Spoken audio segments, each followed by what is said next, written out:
الحمد لله نحمده ونستعينه ونستغفره ونعوذ بالله من شرور أنفسنا ومن سيئات أعمالنا. من يهده الله فلا مضل له ومن يضلل فلا هادي له، وأشهد أن لا إله إلا الله وحده لا شريك له، وأشهد أن محمدًا عبده ورسوله. أما بعد فإن خير الحديث كتاب الله، وخير الهدي هدي محمد صلى الله عليه وسلم، وشر الأمور محدثاتها، وكل محدثة بدعة، وكل بدعة ضلالة، وكل ضلالة في النار. أعوذ بالله من الشيطان الرجيم. بسم الله الرحمن الرحيم. الله الذي خلقكم من ضعف ثم جعل من بعد ضعف قوة، ثم جعل من بعد قوة ضعفا وشيبة، يخلق ما يشاء. ہر قسم کی حمد و ثنا، عظمت و کبریائی کا مستحق رب العالمین ہے، جس نے ہمیں پیدا کیا اور ہمیں صحیح اور سیدھا راستہ دکھانے کے لیے بہت سارے انبیاء و رسول کو مبعوث فرمایا.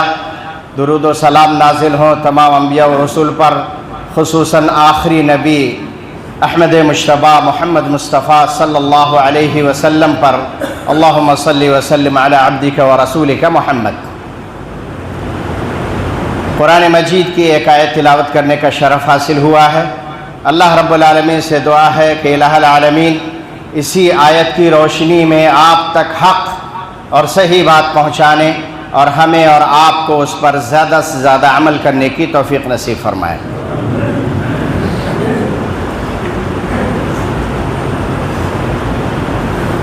انسان کی جو زندگی ہے وہ کئی مراحل سے ہو کر کے گزرتی ہے. انسانی زندگی بہت سارے حصے ہیں اور ہر حصے کا ایک الگ مقام اور الگ خصوصیات اور الگ اوصاف ہیں. بہت سارے لوگ ہم میں سے یہ چیزیں جانتے ہیں اور عام سی بات ہے کہ اگر کسی شخص سے یہ پوچھا جائے کہ آپ کی زندگی کا فی الحال کون سا مرحلہ چل رہا ہے، کون سا پیریڈ چل رہا ہے، تو وہ صاف صاف بتا دے گا. بچہ ہے تو بچپنا، بوڑھا ہے تو بڑھاپا، اور نوجوان ہے تو بتائے گا نوجوان ہوں، جوان ہے یا ادھیڑ ہے. گویا کہ یہ عام سی بات ہے اور ہر انسان جانتا ہے. لیکن ہر مرحلے کی کچھ ایسی اہم چیزیں ہیں جنہیں جاننا ہمارے لیے بہت ہی ضروری اور اہم ہے. جو آیت میں نے پڑھی ہے، اس آیت کا تعلق دراصل انسانی زندگی کے مراحل سے ہی ہے. اور اللہ رب العالمین ارشاد فرما رہا ہے کہ اللہ الذی خلقکم من ضعف. اللہ وہ ہے کہ جس نے تمہیں کمزوری سے پیدا کیا. کمزور چیز سے، ضعف کہتے ہیں ضعیف، کمزور چیز سے پیدا کیا. اب کمزور چیز کیا ہے؟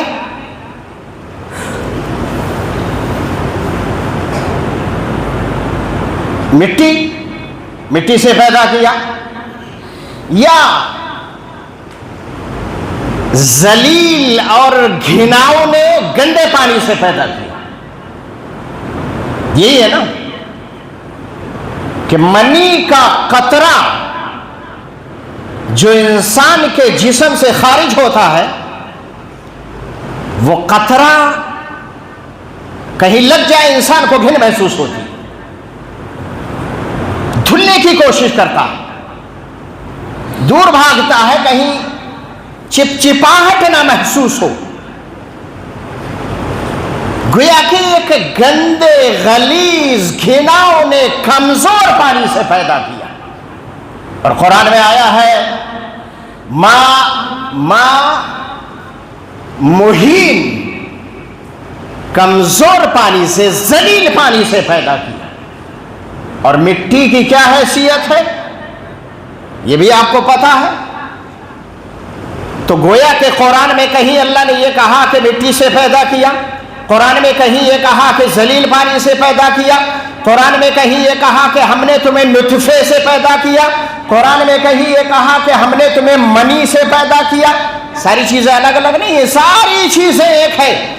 مٹی اصل ہے ساری چیزوں کی، کہ مٹی کے اندر جو انسان کاشتکاری کرتا ہے، زراعت کرتا ہے، ناج پیدا ہوتا ہے، چاہے وہ گیہوں کی شکل میں ہو، چاہے وہ دھان چاول کی شکل میں ہو، اور چاہے وہ پھل فروٹ کی شکل میں ہو، اور چاہے کسی اور چیز کی شکل میں ہو، جب انسان کھاتا ہے اور کھانے کے بعد انسان کے جسم کے اندر وہ منی اور وہ پانی تیار ہوتا ہے. گویا کہ مٹی اصل ہے. سارے انسانوں کو ذلیل پانی سے پیدا، گویا کہ کوئی حیثیت نہیں انسان کی. اللہ الذی خلقکم من ضعف، اللہ نے کمزوری سے، ضعیف نہ کمزور چیز سے پیدا کیا. اور ایک بات اور بتاؤں، اور اہل علم اس چیز کو جانتے ہیں کہ اللہ نے فرمایا اللہ الذی خلقکم من ضعف، لفظ من کا استعمال کیا ہے. اور من ابتدائی طالب علم جانتا ہے کہ من یہ ابتدائی غایت کے لیے آتا ہے، کسی چیز کے شروع کرنے کے لیے آتا ہے. اور من کا ایک فائدہ یہ ہوتا ہے کہ اللہ یہ بتانا چاہتا ہے کہ وہ چیز اس سے جڑی ہوئی ہے، ملی ہوئی ہے، چپکی ہوئی ہے. گویا کہ اللہ نے کمزوری سے پیدا کیا ہے.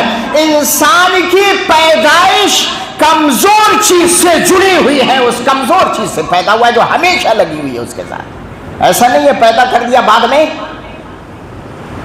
بہت طاقتور، تکبر، غرور اور گھمنڈ کا شکار ہو گیا. نہیں، اصل کو دیکھو. اللہ الذی خلقکم من ضعف، کمزور چیز سے پیدا کیا. ثم جعل من بعد ضعف قوة، اور اللہ نے کمزور چیز کے بعد طاقت بنائی. تھوڑا سا طاقتور بچہ پیدا ہوا، اس کے بعد تھوڑا سا بڑا ہوا، کود پھاند شروع کی، حرکت شروع کی، دوڑ بھاگنے لگا، کبھی گرا کبھی اٹھا. یہ حرکت، یہ طاقت بچے کے اندر کمزور چیز کے بعد پیدا کی. ثم جعل من بعد ضعف قوة، کہا کہ کمزور چیز سے پیدا کرنے کے بعد اللہ نے انسان کو طاقت دی. اس کے بعد تیسرا مرحلہ ثم جعل من بعد قوة ضعفا وشيبا، کہا کہ اب طاقتور چیز بنانے کے بعد اللہ نے پھر انسان کو کیا، اس طاقتور چیز سے پھر کمزوری اور بڑھاپے کی طرف دھکیل دیا، کمزوری اور بڑھاپے کو بنایا. گویا کہ آیت کے اندر رب ذوالجلال نے 3 مرتبہ لفظ ضعف کا استعمال کیا ہے، اور تینوں الفاظ الگ الگ معانی پر دلالت کرتے ہیں. اور اسی طرح سے اللہ نے آیت میں 2 مرتبہ قوت کا لفظ استعمال کیا ہے، کہ دونوں کے دونوں الگ الگ معنی ادا کرتے ہیں. علماء جانتے ہیں کہ سارے الفاظ نکرہ ہے، اور جب نکرہ تکرار کے ساتھ آتا ہے تو پھر کیا ہوتا ہے، پہلا والا دوسرے کے معنی میں نہیں، دوسرا والا تیسرے کے معنی میں نہیں، اور چوتھا والا پہلے کے معنی میں نہیں، سب کا معنی الگ ہوگا چاہے لفظ ایک ہی کیوں نہ ہو. گویا کہ پتہ یہ لگا کہ طاقت دینے والا انسان کو اللہ ہے، جب چاہے کمزور بنا دے اور جب چاہے طاقت دے دے. تو گویا کہ انسان کے کتنے مرحلے ہوئے؟ 5 مرحلے۔ سب سے پہلے کمزوری، اس کے بعد پھر دوسری کمزوری، اس کے بعد پھر تیسری طاقت، پھر چوتھی طاقت، اور اس کے بعد پھر کمزوری۔ پہلی کمزوری، ماں کے پیٹ میں نطفہ تھا، کچھ نہیں، اپنے آپ سے کچھ نہیں کر سکتا، پیٹ کے اندر کمزور ہے۔ دوسری کمزوری، بچپنا، جب پیدا ہوا دودھ پینے کے لیے ماں کا محتاج ہے، کمزور ہے، ماں کا ضرورت مند اور حاجت مند ہے، کمزور ہے۔ اس کے بعد تھوڑی سی طاقت آئی، جوان ہو گیا، ہاں نوجوان ہو گیا، اور تھوڑی طاقت ہوئی، جوان ہو گیا، اور اس کے بعد پھر کمزوری، پرانے حال کی طرف لوٹ آیا۔ گویا کہ اللہ یہ بتانا چاہ رہا ہے آیت میں کہ لوگوں، یہ طاقت جو اللہ نے تمہیں دی ہے، غور سے سننا، یہ طاقت جو اللہ نے تمہیں دی ہے، 2 مرحلے کمزوری دینے کے بعد اور 1 مرحلہ بعد میں پھر کمزوری دینے کے بعد، یہ بتانے کے لیے کہ یہ طاقت ایسی ہے کہ اس طاقت پر کسی کو غرور و گھمنڈ نہیں ہونا چاہیے۔ یہ طاقت نوجوانی کی ہے، یہ طاقت جوانی کی ہے، لیکن یہ طاقت 2 کمزوریوں سے گھری ہوئی ہے۔ پہلے بھی کمزور تھا بندہ، اور بعد میں بھی اللہ نے اس کو بوڑھا بنا کر کے کمزور بنا دیا۔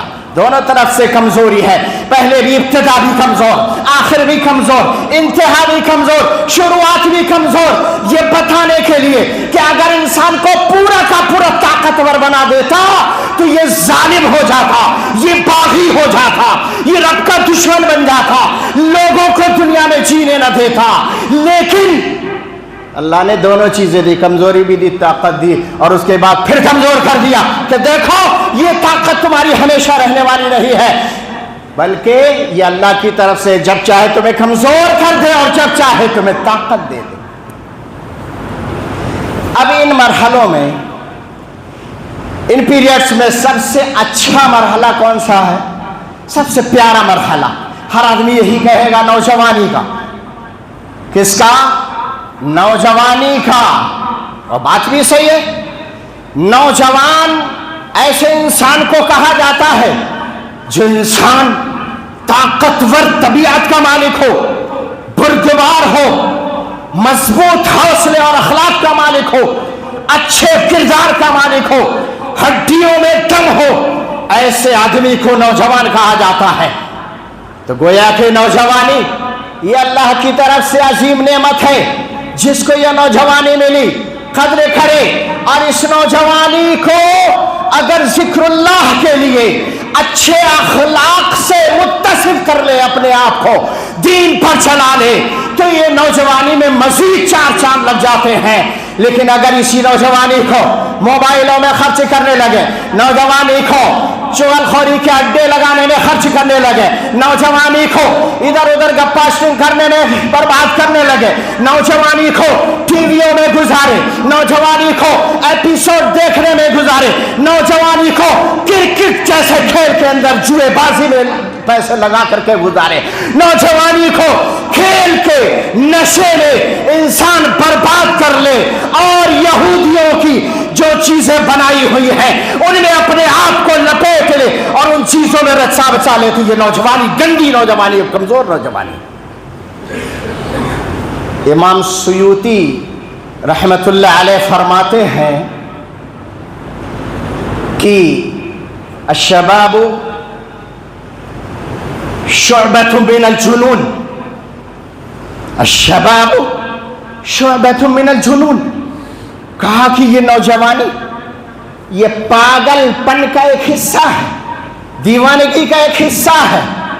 گویا کہ اگر پاگل آدمی ہے تو جس رو میں بہہ جائے تو اسے روکنا مشکل ہوتا، اگر وہ کچھ کرنا چاہے تو آپ اسے روک نہیں سکتے، اور کسی چیز کو نہ کرنا چاہے تو جبر کر کے کروا نہیں سکتے۔ اسی طرح سے نوجوان بھی ہے، کیونکہ جنون کا ایک معنی صرف پاگل پن کا نہیں، جنون کا معنی ولولے کا ہے، جنون کا معنی حوصلے کا ہے، جنون کا معنی عزم و ارادے کا ہے، جنون کا معنی انسان کے جوش کا ہے۔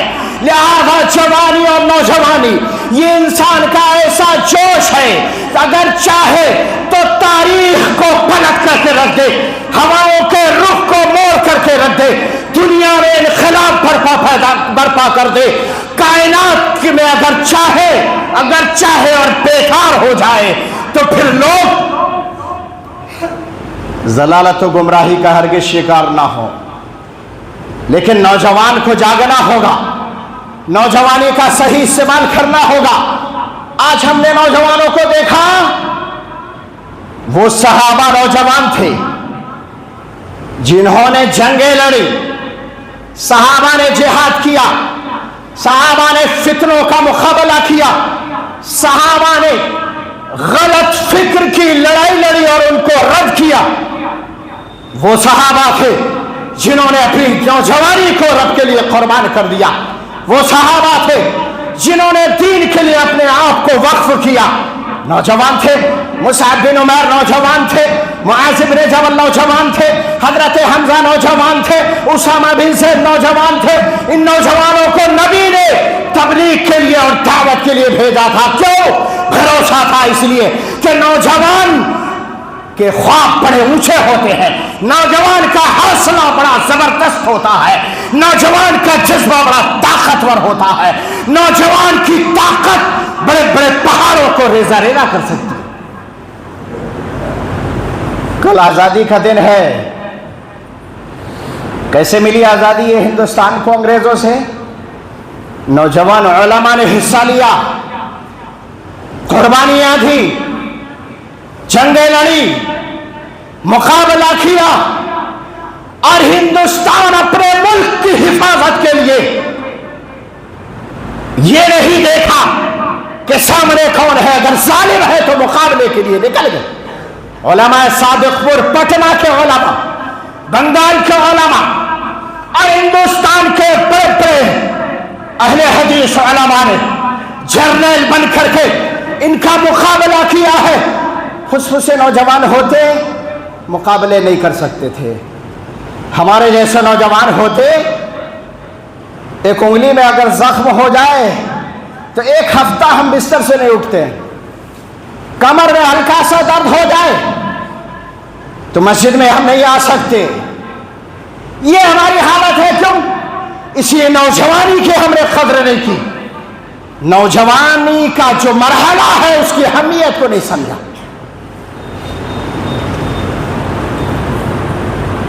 نبی صلی اللہ علیہ وسلم نے اس پیریڈ کی بڑی زبردست اہمیت بتائی، فرمایا عن عبداللہ بن عباس رضی اللہ عنہما قال قال رسول اللہ صلی اللہ علیہ وسلم اغتنم خمسا قبل خمس، کہا پانچ چیزوں کے آنے سے پہلے غنیمت سمجھو۔ مشہور حدیث ہے، سب جانتے ہیں، بہت ساری چیزوں کا اس میں تذکرہ کیا، وقت کی قلت کی وجہ سے میں صرف وہی چیز ذکر کر رہا ہوں۔ فرمایا شبابک قبل حرمک، کا بڑھاپا آنے سے پہلے جوانی نوجوانی کی قدر کر لو۔ گویا کہ نوجوانی کی قدر نبی کے نزدیک بھی بڑی اہم تھی، اور حضرت عمر رضی اللہ تعالیٰ عنہ جب اسلام نہیں لائے تھے تو آپ یہ دعا کرتے تھے، اللہم ایّد الاسلام بعہد العمرین۔ عمر نوجوان تھے، عمر حوصلے والے تھے، عمر جذبے والے تھے، عمر طاقتور تھے، لہذا نبی دعا کرتے تھے کہ اللہ دو عمروں میں سے کسی ایک عمر کے ذریعہ اسلام کی تائید فرما دے، اسلام کا بول بالا فرما دے۔ تو ان میں سے ایک کون تھے؟ حضرت عمر فاروق رضی اللہ تعالیٰ عنہ، اور دوسرا ابو جہل تھا، لیکن وہ ایمان نہیں لایا، اس کا عمرو بن ہشام نام تھا غالباً۔ تو عامر نبی صلی اللہ علیہ وسلم نے نوجوانی کا خاص تذکرہ کیا، اور قیامت کے دن بھی عن ابی ہریرہ عن ابی برزۃ الاسلمی رضی اللہ تعالی عنہ قال قال رسول اللہ صلی اللہ علیہ وسلم لا تزول قدم ابن آدم حتى يسأل عن خمس عن شبابه فيما ابلغ، کہا کہ قیامت کے دن 5 سوالوں سے پہلے آگے نہیں بڑھ سکتا کوئی۔ ایک سوال ان میں سے کون سا ہوگا؟ نوجوانی کے بارے میں، پوچھا جائے گا کہ نوجوانی کہاں کھپائی تھی, کہاں برباد کی تھی. ہاں, اڈے لگانے میں, دکانوں پر چغل خوری کے اڈے لگانے میں, پورے گاؤں کی ہسٹری. آپ کتنے ایسے ہم میں سے بعض بدنصیب نوجوان ہیں کہ جو دکان پر, چوراہے پر یا کسی اور خالی مکان کے اندر بیٹھ کر کے شام کو صرف یہی تذکرہ کرتے ہیں کہ ہاں آج فلاں کی لڑکی, فلاں کا لڑکا, فلاں کے گھر آج یہ ہوا, تاریخ پڑھی, فلاں کی منگنی ہوئی, فلاں کا رشتہ ہوا, فلاں نے اتنے لیے, فلاں نے اتنے دیے, فلاں نے یہ کیا اور فلاں نے یہ کیا اور فلاں. اپنے آپ کو کبھی نہیں اس نے کہا ہوگا اس مجلس میں بیٹھ کر, کبھی نہیں.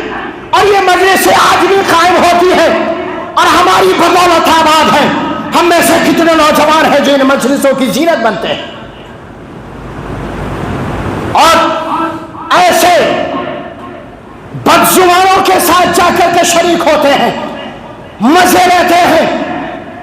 اللہ کے واسطے ایسی مجلسوں سے باز آؤ, ورنہ نیکیاں تم اپنی بانٹ رہے ہو. تھوڑی بہت نیکیاں ہیں بھی ہمارے پاس, تو ان نیکیوں کو ہم دے رہے ہیں ان کے لیے جن کی ہم غیبت اور چغل خوری کرتے ہیں, لڑائیاں لڑواتے ہیں, بدنامیاں کرتے ہیں, رشتے توڑواتے ہیں, اور ادھر ادھر جا کر کے انگلیاں لگانا اور چغل خوری کرنا اور بغاوت کرنا, جھوٹے الزامات لگانا, یہ ہمارا شیوا بن گیا.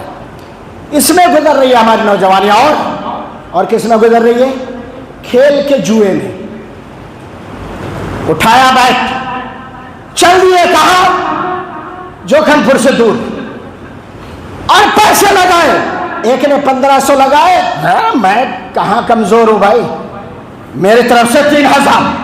ارے یہ تو بہت کم ہے, 15-20 ہزار میں کون کھیلتا ہے. میری طرف سے 1 لاکھ. میں نوجوان ہوں, پیسہ ہے, طاقت ہے اور کھیل کا ماہر ہوں. پیسے ایسے ضائع نہیں جانے دوں گا. یہ نوجوان برباد ہو رہا ہے, وقت کی بربادی, نوجوانی کی بربادی, جوا کھیل کر کے گناہ الگ سے کما رہے ہیں. کون؟ ہمیں کے نوجوان, بچے, لڑکے, بزرگ نہیں. نشے میں چور ہے, سمجھ میں نہیں آ رہا ہم کیا کر رہے. کیوں؟ پیسہ کھلکھلا رہا ہے, پیسے کی گرمی اور نشہ ہے, گرمی خون کے اندر دوڑ رہی ہے اور کہہ رہے چلو. ہاں, ارے تو کیسے کمزور بیٹھ سکتا ہے, تو کیسے جھک سکتا ہے, تو تو ماہر ہے کھیل.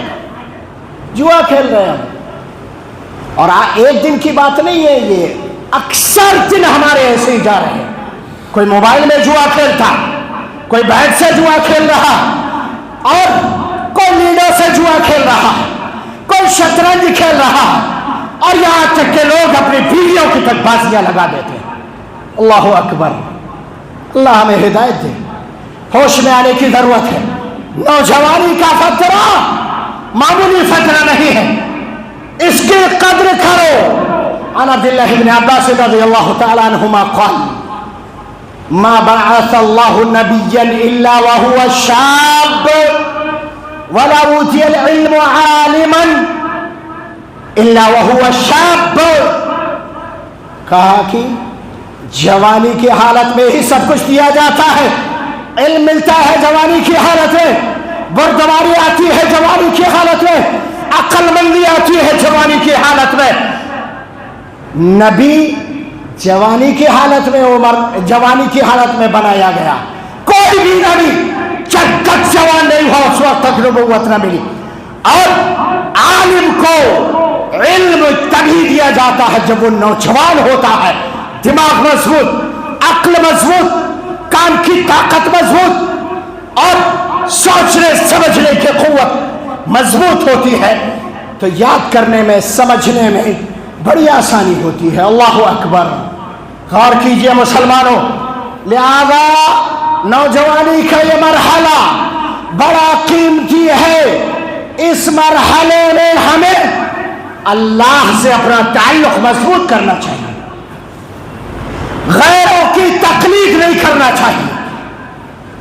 عن عبد الله بن عمرو بن العاص رضي الله عنه قال رأى النبي صلى الله عليه وسلم عليه ثوبين معصفرين فقال إن هذه من ثياب الكفار فلا تلبسهما. فرماتے ہیں حضرت عبداللہ ابن عمرو ابن العاص کہ ایک مرتبہ میں نے 2 پیلے کپڑے پہن لیے. آج ہم میں کے بعض ناہنجار پیلے زعفرانی کپڑے مسلمان پہن رہے ہیں. آپ دیکھ رہے لمبے چپے اور دستار والے لوگ زعفرانی کپڑے پہن کر کے آتے ہیں اسٹیجوں پر, شان سمجھتے ہیں. نبی فرماتے ہیں ان هذه من ثياب الكفار, کہا کہ یہ کافروں کے کپڑے ہیں. زعفرانی کپڑے کافروں کے ہیں. فلا تلبسهما, کہا کہ ان کو مت پہنو. یہ عبداللہ ابن عمرو بن العاص سے فرمایا اور پوری امت کو یہ پیغام دیا کہ زعفرانی کپڑے امت محمدیہ کے لیے حرام ہے. لہذا تقلید نہ کرو, اپنے قیمتی نوجوانی کو پڑھنے اور سیکھنے سکھانے میں لگاؤ, تعلیم و تعلم میں لگاؤ. ہمیں تو شاید توفیق نہیں ہوتی. میں کبھی کبھی مسجد میں عشاء کے بعد بیٹھتا ہوں تھوڑی دیر کے لیے کہ کوئی آئے سوال پوچھے, کوئی آئے سیکھے, یہ مقصد ہوتا ہے. اگرچہ بعض احباب اس بیٹھنے سے بھی تکلیف محسوس کرتے ہیں, لیکن میرا بیٹھنا یہاں صرف اور صرف اللہ جانتا ہے سکھانے کے مقصد سے ہے کہ یہ نئی نسل, یہ نوجوان اللہ کے واسطے ہو سکتا ہے میرے قریب آ کر کے مجھ سے کوئی سوال پوچھے اور ان کی ہدایت کا ذریعہ بن جائے, ان کو توفیق مل جائے. اس لیے بیٹھتا ہوں. اور الحمدللہ یہاں یہ نہیں ہے کہ کوئی نوجوان ہی بیٹھے, بوڑھا, ادھیڑ اور بچہ بھی بیٹھ سکتا ہے. قصد یہ ہو کہ مجھے سیکھنا ہے, آئے بیٹھے کوئی بات نہیں. تو میرے بھائیوں, تعلیم و تعلم میں لگاؤ. ہمارے مدارس آج جو سیکھنے سکھانے کے لیے قائم کیے گئے ہیں اس میں ہر عمر کے لوگوں کا انتظام نہیں ہے, مشکل ہے. تو چھوٹے چھوٹے بچے پڑھتے ہیں, دین کی تعلیم, قرآن کی تعلیم, عقیدہ اور منہج کی تعلیم, یہ اس مدرسے میں پڑھتے ہیں. یہ بنیاد و اساس ہے, یہ جڑ ہے. اگر یہ مضبوط ہو گئی تو آگے کی عمارت اور بچے کا آگے کا مرحلہ بڑا بہتر اور تابناک ہوگا انشاءاللہ. لہذا اگر آپ کو سیکھنا سکھانا ہے, پڑھنا پڑھانا ہے, آؤ بیٹھو, پوچھو, سوال کرو, سمجھو. ایک بار نہیں 10 بار سمجھنے کی ضرورت ہے تو بیٹھو. بگاڑ جہالت کی وجہ سے آ رہا ہے, بگاڑ تاریکی کی وجہ سے آ رہا ہے, بگاڑ ہماری ناقصبت اندیشی کی وجہ سے آ رہا ہے. دکان پر جمگٹا ہم لگائے رہیں گے, بیٹھ جائیں گے, باتیں کریں گے, لیکن مسجد میں بیٹھنے, پوچھنے اور سمجھنے کے لیے وقت نہیں ہے. تو میرے بھائیوں, اللہ سے رشتہ مضبوط کرو, تقلید نہ کرو, تعلیم و تعلم کا انتظام کرو, سیکھو, سکھاؤ اور اچھی صحبت اختیار کرو, اچھی صحبت اختیار کرو. حدیث بخاری شریف کی ہے اور لمبی حدیث ہے, لیکن میں اردو میں اس کا بتاتا ہوں آپ کو کہ لوہار کے پاس اگر کوئی بیٹھے گا تو کیا ملے گا؟ لوہار بھٹی جلا رہا ہے, اوزار بنا رہا ہے, تو کیا ملے گا؟ آگ سے کپڑے جلیں گے, یا جو کوئلے دہک رہے ہیں اس کی راکھ اور اس کا گرد و غبار اڑ کر آئے گا کپڑوں پر. اور اگر یہ بھی نہیں آیا تو کم از کم لوہار کے پاس بیٹھنے کی بدبو تو آئی جائے گی. کوئی اچھی چیز ملی, کپڑا جلا, بدبو آئی, راکھ آئی جس نے کپڑے کو گندا کر دیا. لیکن ہاں اگر کوئی عطر کی دکان والے کے پاس بیٹھے گا تو یا تو خریدے گا نہیں تو دکان والا اسے ہدیہ دے گا. دکان والا ہدیہ نہیں دے گا تو کم از کم دکان میں بیٹھ کر کے عطر کی خوشبو ضرور آئے گی. کہنے کا مقصد یہ ہے علماء سے جڑو، اچھے لوگوں کی صحبت اختیار کرو. چور، ڈکیت، شراب خور، جوئے باز، چغل خور، دھوکے باز، جھوٹے مکار نوجوانوں سے دور رہنے کی کوشش کرو، ورنہ ہماری نوجوانی یوں ہی رائگاں ہو جائے گی اور ہم دیکھتے رہیں گے. لیکن ہاں نوجوانوں کا جذبہ، نوجوانوں کا حوصلہ، نوجوانوں کی ہمت، نوجوانوں کے اندر جو ماشاءاللہ ولولہ ہے، اس کا اگر صحیح استعمال کیا جائے تو انشاءاللہ وہ بڑا زبردست ہوتا ہے. اور اس کی زبردست مثال، پیاری مثال، اچھی مثال ہماری مسجد ہے. ہمارے یہی نوجوان ہیں، اگرچہ اس میں حصہ سب نے لیا ہے، بچوں نے، بوڑھوں نے، ادھیڑ نے، عورتوں نے، باہر والوں نے اور اندر والوں نے، بستی والوں نے، ہر جگہ کے لوگوں کا حصہ ہے. لیکن قربان جائیے نوجوانوں کی محنت پر. ہماری قوم سوئی ہوئی تھی، ہماری قوم خواب غفلت میں تھی، ہماری قوم چادر تان کے سو رہی تھی.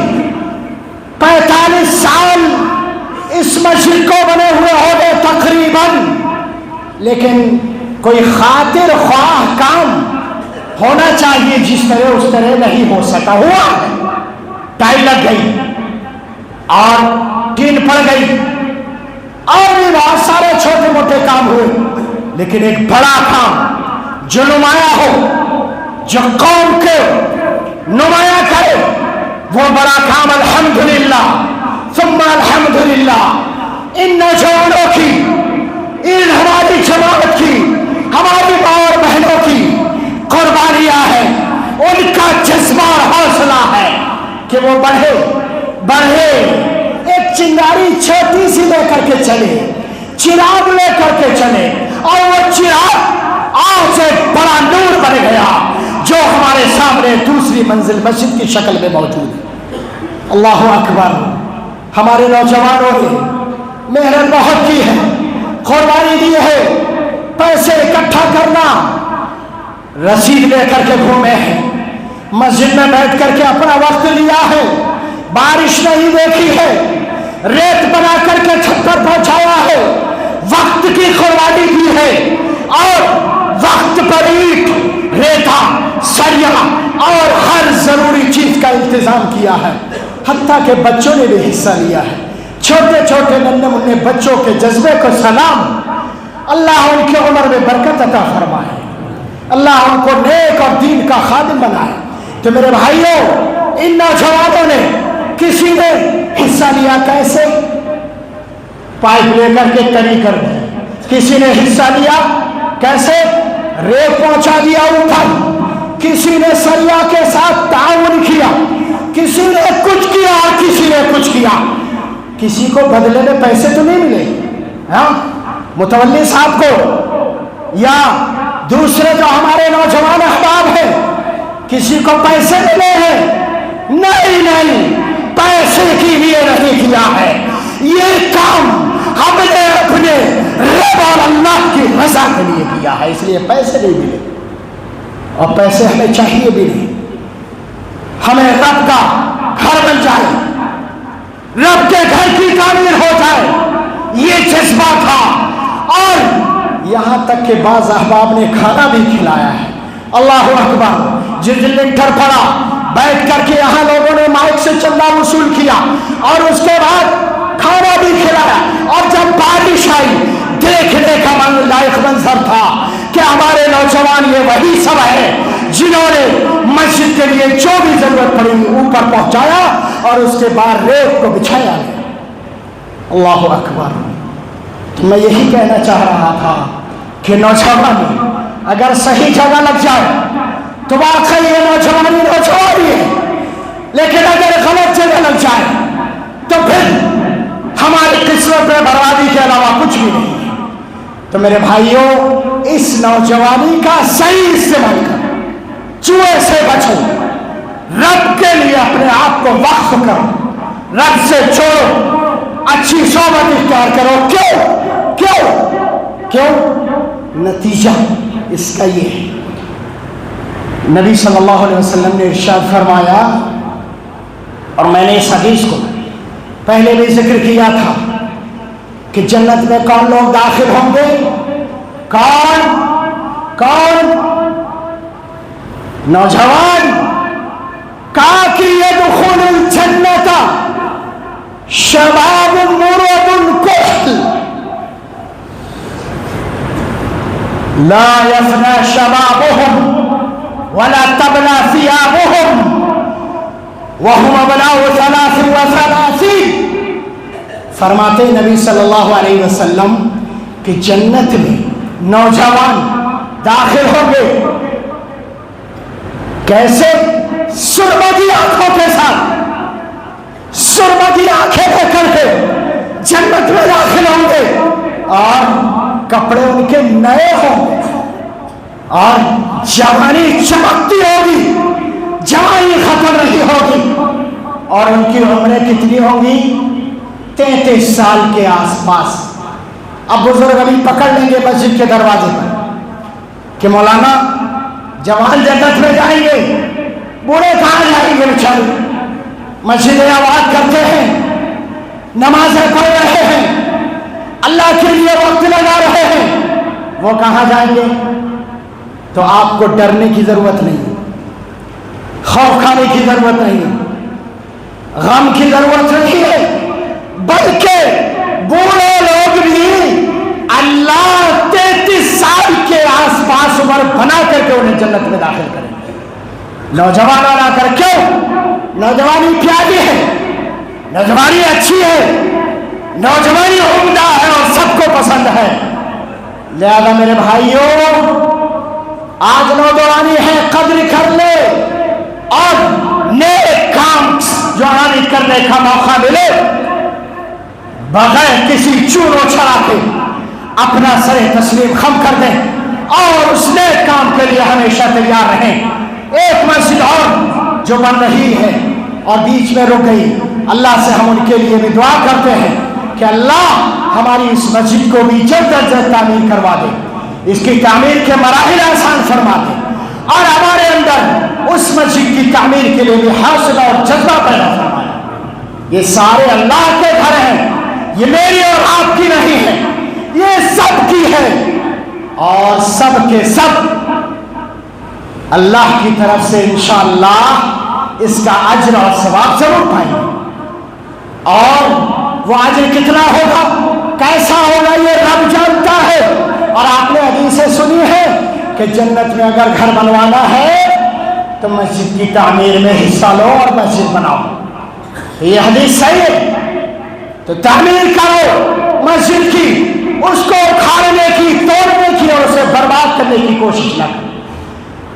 اللہ نے بہت سارے ہمارے احباب کو توفیق دی، اور متولی صاحب اور ان کے دوسرے جو ساتھی ہیں، ذمہ داران اور ہمارے بزرگ، ان کے قیمتی مشورے اور ان کی اچھی آراء، اور اس کے ساتھ ساتھ نوجوانوں کا حوصلہ اور جذبہ مشعل راہ ثابت ہوا، اور اس نوجوانی سے ہم نے فائدہ اٹھایا، اور الحمدللہ آج اس عالی شان مسجد کی تعمیر ہو گئی۔ اللہ سے ہم دعا کرتے ہیں کہ اللہ ہمارے جذبے اور ہمارے حوصلے کو ایسے ہی قائم و دائم رکھے، اللہ ہمارے نوجوانوں کے اندر ہمت اور جذبہ پیدا فرمائے، اللہ ہماری اصلاح فرمائے، ہمیں جھوٹ، غلط کاری، دھوکے بازی، چغلخوری اور اس طرح کے غلط کاموں سے اللہ بچا لے، ہمارے معاشرے کی اصلاح فرما دے، ہمارے ماحول کو نیک اور اچھا ماحول بنا دے،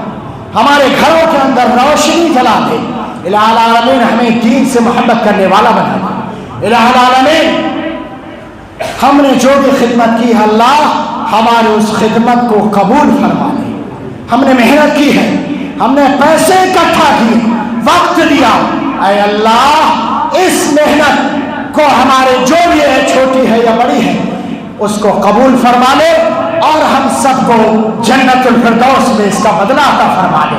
حقیقت میں جنہوں نے بھی محنت کی ہے وہ پوری جماعت اس میں شریک ہے، سب مبارکبادی کے مستحق ہیں، اور اللہ کی طرف سے انشاءاللہ آپ سب کو بڑی مبارکبادی اس سے بہتر ملے گی۔ سب پر اللہ کی رحمت نازل ہو، سب کے کاروبار میں حلال اور جائز کاروبار میں برکت نازل فرما دے، دنیا میں عزت عظمت اور سربلندی کے ساتھ زندہ رکھ، اور جب خاتمہ ہو تو ایمان اور توحید پر ہمارا خاتمہ ہو۔ ان اللہ وملائکتہ یصلون علی النبی یا ایھا الذین آمنوا صلوا علیہ وسلموا تسلیما اللهم صل على محمد وعلى آل محمد كما صليت على إبراهيم وعلى آل إبراهيم إنك حميد مجيد اللهم بارك على محمد وعلى آل محمد كما باركت على إبراهيم وعلى آل إبراهيم إنك حميد مجيد اللهم أعز الإسلام والمسلمين وأذل الشرك والمشركين ودمر اللهم أعداءك أعداء الدين وانصر عبادك الموحدين في كل مكان يا رب العالمين اللهم انصرنا ولا تنصر علينا وأكرمنا ولا تهنا وأعطنا ولا تحرمنا عباد الله رحمكم الله إن الله يأمر بالعدل والإحسان وإيتاء ذي القربى وينهى عن الفحشاء والمنكر والبغي يعظكم لعلكم تذكرون اذكروا الله يذكركم وادعوه يستجب لكم ولذكر الله أكبر والله يعلم ما تصنعون